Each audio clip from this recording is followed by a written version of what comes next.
NIM 2021-1007 dari kelompok 5 penelitian korelasional. Baiklah, kita masuk ke pembahasan kali ini tentang penelitian korelasional. Yang pertama, kita bahas pengertian dari penelitian korelasional.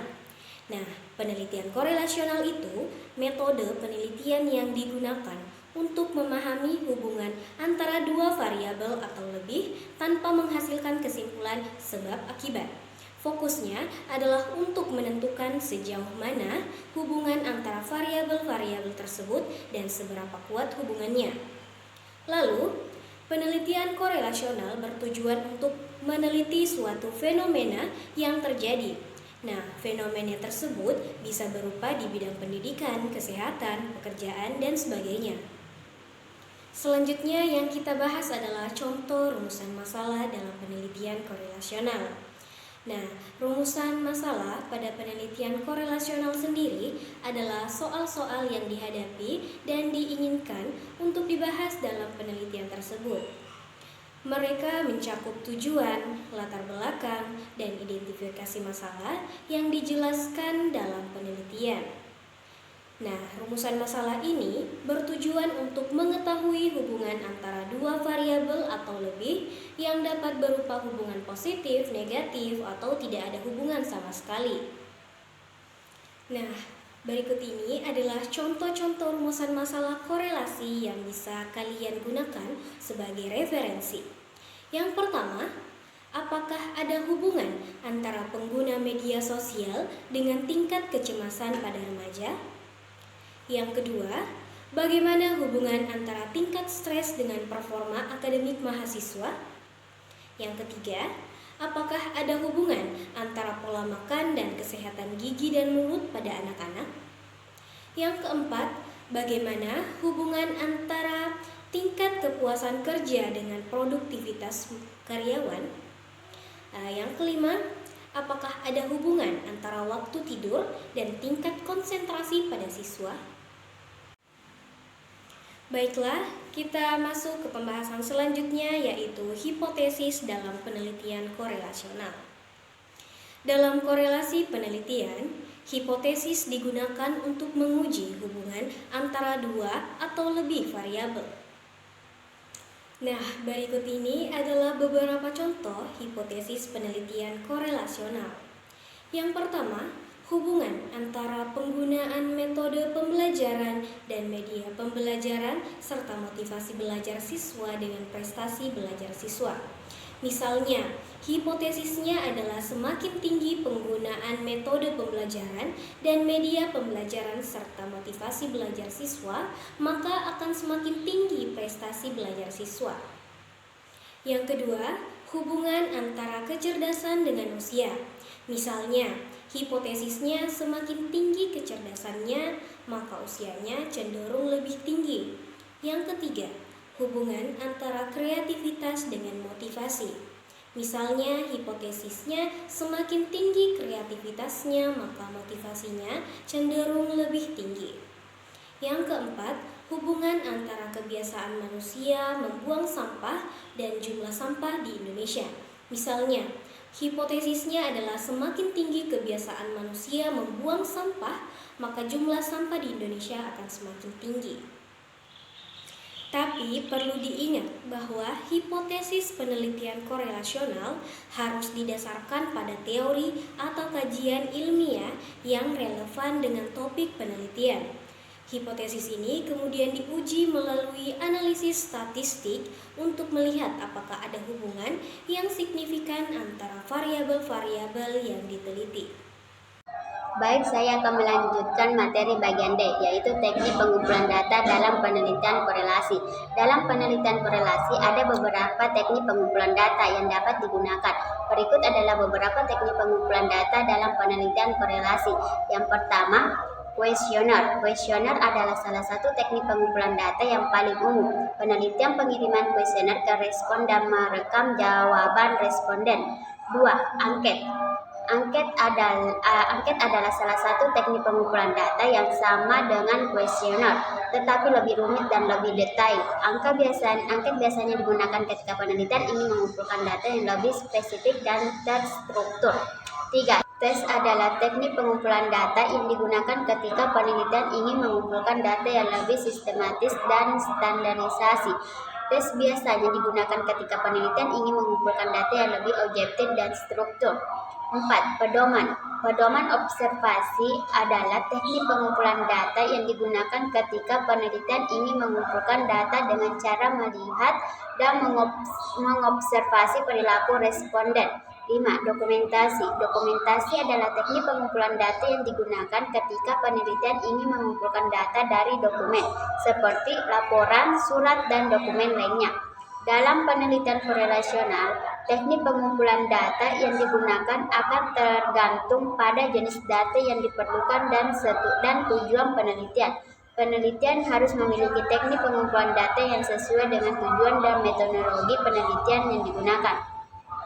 Berdasarkan jenis data serta teknik analisis data yang digunakan, penelitian ini termasuk jenis penelitian kuantitatif. Desain penelitian ini merupakan penelitian korelasi dengan menggunakan pendekatan kuantitatif. Penelitian ini direncanakan sebagai penelitian yang menggunakan pendekatan kuantitatif dengan analisis statistik inferensial. Gejala hasil pengamatan dikonversikan ke dalam angka-angka yang dianalisis menggunakan statistik, sehingga penelitian ini direncanakan menggunakan pendekatan kuantitatif. Dengan menggunakan analisis inferensial, populasi dalam penelitian ini meliputi seluruh siswa di salah satu SMP negeri di Tubai yang berjumlah 105 siswa sebagaimana tabel 1. Teknik pengumpulan sampel dalam penelitian ini adalah random sampling. Hal ini digunakan karena kemungkinan untuk memperoleh hasil yang akurat lebih besar dibandingkan jika menggunakan populasi sebagai subjek penelitian. Pada penelitian ini, sampel penelitian diambil 50% dari jumlah populasi dengan perhitungan 50/100x. 105 sama dengan 53 siswa. Pengambilan. Nama saya Nur Zakina Salsabila. Saya akan melanjutkan materi keempat, yaitu teknik pengumpulan data dalam penelitian korelasional. Pengambilan individu sampel dilakukan secara random sampling dengan distribusi sebagai berikut. Bisa kita lihat tabel 2 sampel penelitiannya terbagi menjadi 3 kelas lagi dan jumlah laki-laki dan perempuan, dan sampelnya sudah dimasukkan dalam 50%. Metode pengumpulan data yang digunakan pada penelitian ini dilakukan dengan dua metode, yaitu metode dokumentasi dan metode kuesioner angket. Untuk memperoleh data prestasi belajar siswa digunakan metode dokumentasi dengan melihat nilai hasil ujian semester genap, sedangkan untuk memperoleh data tingkat perhatian orang tua dan kemandirian belajar siswa digunakan metode kuesioner atau angket. Angket yang digunakan dalam penelitian adalah angket tertutup, yaitu angket berisi pertanyaan di mana responden hanya memberikan tanda X atau tanda centang pada jawaban yang dianggap paling sesuai dengan kenyataan yang ada pada diri responden. Setelah data terkumpulkan, selanjutnya dilakukan analisis data untuk menjaga hasil penelitian yang diperoleh agar lebih berkualitas. Maka semua instrumen yang digunakan diuji terlebih dahulu. Yang pertama yaitu uji validitas yang diukur dengan menggunakan rumus kolerasi produk momen sebagai mana dituliskan oleh Ari Kunto 2010 sebagai berikut. Bisa kita lihat rumusnya sebagai berikut dengan beserta keterangan-keterangannya. Yang kedua itu adalah uji reliabilitas. Pada penelitian ini menggunakan teknik belah dua atau split half method atau single test, single trial. Cara yang diambil untuk membelah soal bisa membelah atas dua dasar nomor awal akhir. Reliabilitas instrumen pada penelitian ini diukur menggunakan rumus Sperman-Brown sebagai berikut. Bisa kita lihat rumus yang digunakan beserta keterangannya. Hal tersebut karena analisis data dilakukan menggunakan rumus product moment yang hanya mensyaratkan data berdistribusi normal, tidak harus homogen, sehingga uji prasyarat analisis data yang digunakan hanya uji normalitas. Normalitas sebaran data menjadi sebagai asumsi yang menjadi syarat untuk menentukan jenis statistik apa yang akan dipakai dalam penganalisian selanjutnya. Selanjutnya yaitu uji normalitas. Untuk mengetahui apakah sampel berasal dari populasi yang berdistribusi abnormal atau tidak, pengujian tingkat normalitas data pada penelitian ini dilakukan dengan menggunakan rumus kuadrat atau chi-square sebagai berikut. Bisa kita lihat rumusnya beserta keterangan-keterangannya. Setelah data penelitian terkumpulkan, kemudian direkap dan dianalisis menggunakan rumus yang sesuai dengan rumus yang diperoleh. Assalamualaikum warahmatullahi wabarakatuh. Perkenalkan, nama saya Nirma Damayanti. Saya akan melanjutkan penjelasan dari materi sebelumnya. Saya akan menjelaskan mengenai teknik analisis data dalam penelitian korelasional. Yang pertama yaitu teknik analisis data penelitian korelasi. merupakan teknik yang digunakan untuk mengukur hubungan antara dua variabel. Dalam penelitian, teknik analisis data korelasi dapat digunakan untuk mencari hubungan linear antara variabel yang dapat dikategorikan menjadi korelasi sederhana, parsial, dan ganda. Analisis korelasi dapat dilakukan menggunakan rumus product moment correlation yang merupakan teknik untuk mencari korelasi antara dua variabel yang kerap digunakan. Kemudian B, teknik korelasi sederhana merupakan analisis statistika yang digunakan untuk mengukur kekuatan hubungan antara dua variabel. Hasil analisis ini akan berbentuk numerik, namun dapat dikategorikan ke dalam beberapa jenis, yaitu korelasi positif. Jika nilai X naik, maka nilai Y juga akan naik. Sedangkan korelasi negatif yaitu jika nilai X naik, maka nilai Y-nya akan turun atau tidak berkorelasi jika kedua variabel tidak menunjukkan adanya hubungan. Catatan yang harus diingat, jika kedua variabel tersebut berkorelasi, maka nilainya adalah -1 untuk korelasi negatif, 1 untuk korelasi positif, dan 0 jika tidak berkorelasi sama sekali. Kemudian bagian C, korelasi parsial, merupakan perluasan dari korelasi sederhana. Jika pada korelasi sederhana hanya akan melihat mengukur hubungan antara satu variabel dependen, bisa disebut sebagai variabel Y, dengan satu variabel independen bisa disebut dengan variabel X. Maka pada korelasi parsial kita akan melibatkan lebih dari satu variabel X dalam kurung X1, X2, dan seterusnya. Biasanya akan ada variabel independen yang dijadikan sebagai variabel kontrol. Bisa hanya satu variabel atau lebih, sehingga variabel dalam analisis ini memiliki dua fungsi, yaitu digunakan untuk melihat keeratan hubungan dengan variabel Y dan juga berfungsi sebagai variabel kontrol. Kemudian bagian D, regresi linear sederhana. Persamaan regresi linear sederhana merupakan satu model persamaan yang menggambarkan hubungan satu variabel bebas projection X dengan variabel tak bebas atau respons Y yang biasanya digambarkan dengan garis lurus. Contoh teknik analisis data regresi linear sederhana antara lain. Sebagai contoh, kita akan menggunakan data dari penelitian yang meninjau hubungan antara konsumsi makanan berkarbohidrat dan kadar kolesterol darah. Data yang digunakan yaitu konsumsi makanan berkarbohidrat, variabel X, kemudian kadar kolesterol darah, variabel Y. Persamaan regresi linear sederhana Y sama dengan B0 ditambah B1X, di mana Y sama dengan kadar kolesterol darah, X adalah konsumsi makanan berkarbohidrat, B0 koefisien interferensi dalam kurung nilai Y saat X sama dengan 0. Kemudian B1 koefisien regresi, yaitu pengaruh Y terhadap X. Dalam contoh ini kita dapat menggunakan metode regresi linear sederhana untuk menganalisis hubungan antara konsumsi makanan berkarbohidrat dan kadar kolesterol darah. Dengan melakukan analisis regresi linear sederhana, kita dapat mengajukan sejauh mana konsumsi makanan berkarbohidrat berpengaruh kepada kadar kolesterol darah. Dalam analisis regresi linear sederhana, kita dapat menggunakan rumus-rumus seperti rumus standar error of statement dan rumus koefisien regresi untuk menganalisis dengan menggunakan konsumsi makanan berkarbohidrat, kadar kolesterol darah, dan menganalisis bagaimana pengaruh terhadap kadar kolesterol darah. Nama saya Muspira dengan NIM 2021-103. Saya akan melanjutkan materi mengenai teknik analisis data dalam penelitian, yaitu bagian E, korelasi ganda. Korelasi ganda adalah korelasi antara dua atau lebih variabel bebas atau independen secara bersama-sama dengan satu variabel terkait atau dependen.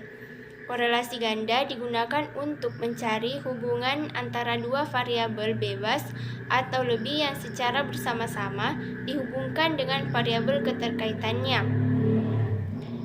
Kemudian yang ke F yaitu regresi linear ganda. Regresi linear ganda adalah model regresi linear dengan melibatkan lebih dari satu variabel bebas atau prediktor. Pada dasarnya, regresi linear berganda adalah model prediksi atau peramalan dengan menggunakan data berskala interval atau rasio, serta terdapat lebih dari satu prediktor. Kemudian yang ke G, analisis jalur. Analisis jalur merupakan sebuah metode statistik yang dapat digunakan untuk mengidentifikasi dan menguji hubungan kausal antara berbagai variabel dalam suatu model. Metode ini bertujuan untuk memahami sejauh mana variabel-variabel tersebut saling mempengaruhi dan bagaimana pengaruh tersebut terjadi melalui jalur atau lintasan yang saling terhubung. Tujuan dari analisis jalur adalah untuk menguji dan memperoleh informasi tentang seberapa kuatnya hubungan antara variabel-variabel tersebut, apakah hubungan tersebut bersifat langsung atau tidak langsung melalui variabel antar mediasi, serta apakah hubungan tersebut positif atau negatif. Hasil analisis jalur juga dapat memberikan informasi tentang seberapa baik model yang dibuat sesuai dengan data empiris yang ada. Analisis jalur sering digunakan dalam berbagai bidang penelitian seperti ilmu sosial, psikologi, ekonomi, pendidikan, dan ilmu-ilmu lainnya. Dengan bantuan analisis jalur, peneliti dapat lebih memahami interaksi kompleks antara variabel-variabel dalam suatu fenomena dan mengidentifikasi faktor-faktor yang memiliki peran penting dalam mempengaruhi hasil atau peristiwa yang diamati. Adapun notasi yang sering digunakan dalam analisis jalur yaitu yang pertama variabel, yang kedua koefisien jalur, yang ketiga error atau kesalahan pengukuran, yang keempat korelasi, yang kelima variabel dummy, dan yang keenam yaitu variabel laten. Baiklah, perkenalkan, nama saya Aldi. Saya akan melanjutkan materi bagian F, kolerasi sederhana dan kolerasi ganda di dalam penelitian korelasional. A. Kolerasi sederhana. Analisis kolerasi sederhana Brevet correlation digunakan untuk mengetahui keeratan hubungan antara dua variabel dan untuk mengetahui arah hubungan yang terjadi. Koefisien kolerasi sederhana menunjukkan berapa besar hubungan yang terjadi antara dua variabel.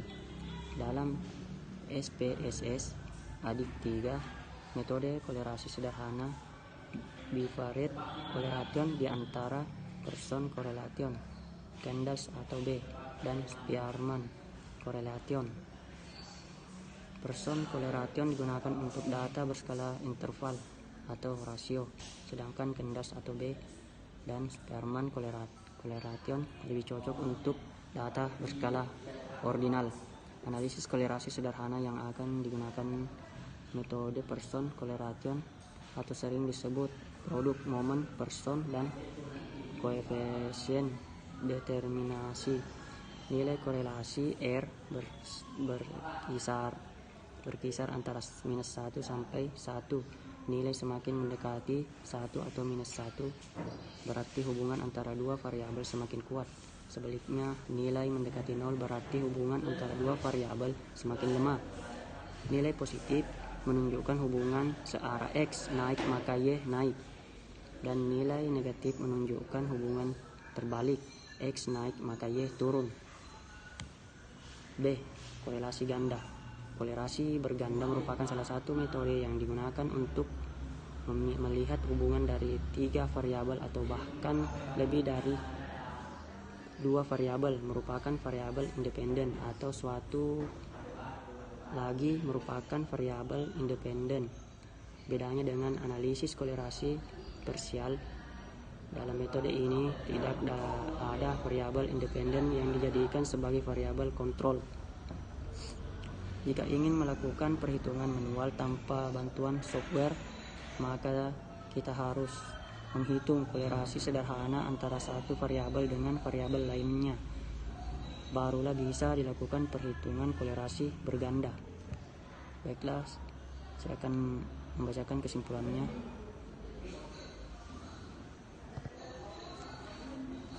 Penelitian kolerasional bertujuan untuk meneliti suatu fenomena yang terjadi. Penelitian yang digunakan untuk meneliti hubungan antara hal yaitu penelitian korelasional. Rumusan masalah pada penelitian kolerasional adalah soal-soal yang dihadapi dan diinginkan untuk dibahas dalam penelitian tersebut. Mereka mencakup tujuan, latar belakang, dan identifikasi masalah yang akan dijelaskan dalam penelitian. Rumusan masalah ini bertujuan untuk mengetahui hubungan antara dua variabel atau lebih yang dapat berupa hubungan positif, negatif, atau tidak ada hubungan sama sekali. Penelitian kolerasi merupakan bagian dari penelitian kuantitatif yang dimaksud untuk mengetahui tingkat hubungan antara dua variabel atau lebih tanpa melakukan perubahan, tambahan, atau manipulasi terhadap data yang memang sudah ada. Analisis kolerasi sederhana yang akan digunakan dengan menggunakan metode Pearson correlation atau sering disebut produk momen Pearson dan koefisien determinasi. Keduanya merupakan metode yang diperlukan dalam statistik untuk memahami dan mengukur hubungan antara variabel-variabel tersebut. Assalamualaikum warahmatullahi wabarakatuh. Perkenalkan, nama saya Nurhalisa, NIM 2021-1044. Saya akan menjelaskan contoh jurnal artikel yang menggunakan metode penelitian korelasional yang menjadi acuan tugas kelompok kami, yang berjudul Hubungan Pengawasan dengan Efektivitas Kerja Pegawai, yang ditulis oleh Ugan Sugandi, Denny Hernawan, dan Ike Atika Ratna Mulyani. Yang pertama yaitu bagian abstrak. Pelaksanaan pengawasan merupakan salah satu fungsi manajemen yang penting dalam meningkatkan efektivitas kerja pegawai. Dan selain itu, tingkat pengawasan ini akan menimbulkan dampak pada usaha memperkecil kesalahan yang biasa terjadi pada pelaksanaan pekerjaan, karena jika terdapat penyimpangan, biasa langsung dilakukan tindakan korektif sebagai tindakan lanjutan.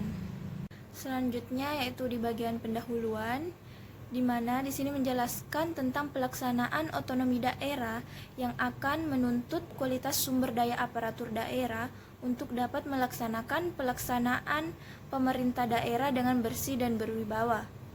Sehingga faktor kepegawaian merupakan faktor utama dalam usaha pencapaian tujuan negara secara keseluruhan. Maka jelas bahwa pelaksanaan manajemen aparatur pemerintahan sangatlah diperlukan agar bisa menghasilkan kinerja maksimal. Dan salah satu unsur manajemen itu adalah pengawasan. Dan tentunya secara teori, pengawasan ini akan sangat berhubungan pada efektivitas pegawai. Selanjutnya yaitu metode yang digunakan, di mana metode yang digunakan dalam jurnal ini yaitu metode penelitian korelasional.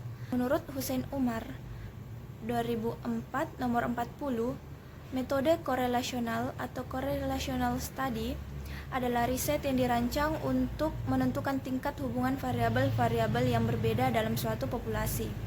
Tujuannya adalah untuk mengetahui berapa besar kontribusi variabel-variabel bebas terhadap variabel terikatnya, serta besarnya arah hubungan yang terjadi. Selanjutnya yaitu ada dua teknik pengumpulan data yang digunakan. Yang pertama, studi kepustakaan, yaitu pengumpulan data dari sumber-sumber tertulis yang bersifat teoritis seperti buku, dokumen, dan berbagai macam literatur yang berhubungan dengan topik penelitian bahas. Yang kedua yaitu studi lapangan, yaitu melakukan observasi, wawancara, dan metode kuesioner. Dan teknik analisa data yang digunakan yaitu data primer dan data sekunder, di mana data primer yaitu data yang diperoleh baik melalui wawancara, observasi, maupun penyebaran angket yang bertujuan memperoleh informasi yang berkaitan dengan penelitian. Lalu data sekunder yaitu data yang diperoleh dari bahan dokumenter terutama untuk memperoleh informasi mengenai gambaran umum yang sedang kita teliti.